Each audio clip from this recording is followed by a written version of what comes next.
Les ménages et les entreprises utilisent des équipements électriques et électroniques de nature, de fonction et de durée de vie différentes. Cette diversité influe sur la recyclabilité de ces équipements et donc sur le coût du recyclage.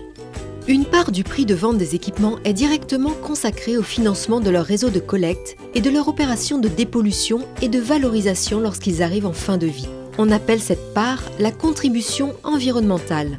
En France, elle est même affichée sur les étiquettes et les factures des appareils électriques ménagers.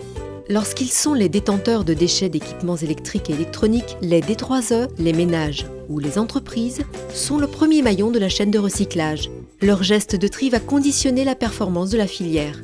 Il favorise ainsi la mise en place d'un système vertueux auquel collaborent les gestionnaires de collecte et les opérateurs de traitement, dont certains sont issus de l'économie sociale et solidaire. Ce système est piloté et contrôlé par les éco-organismes qui agissent pour le compte des producteurs d'équipements afin d'apporter des solutions de collecte adaptées. Un réseau de plusieurs milliers de points de collecte, notamment en ressourcerie, en magasin et en déchetterie, maille le territoire national. Pour les entreprises, il existe un service web qui permet de réaliser des demandes d'enlèvement de cette D3E en ligne. Les éco-organismes œuvrent également pour faire connaître les réseaux de points d'apport ainsi que les effets positifs du recyclage. Pour améliorer le recyclage des appareils électriques et favoriser l'économie circulaire, les ménages et les entreprises peuvent encore aller plus loin. Comment ? En consommant différemment.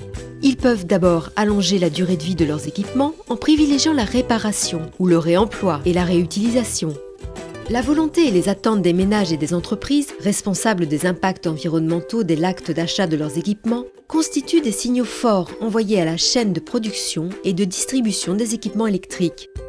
Par exemple, l'évolution des comportements et des modes de consommation a poussé certains producteurs et distributeurs à proposer de la vente de services plutôt que d'équipements. C'est le cas notamment pour les copieurs professionnels ou les box Internet. L'utilisateur ne consommant plus que l'usage et les services associés, ce qui a pour effet de limiter la surproduction et la surconsommation. C'est ce que l'on appelle l'économie de la fonctionnalité. Si chacun agit, tout le monde y gagne.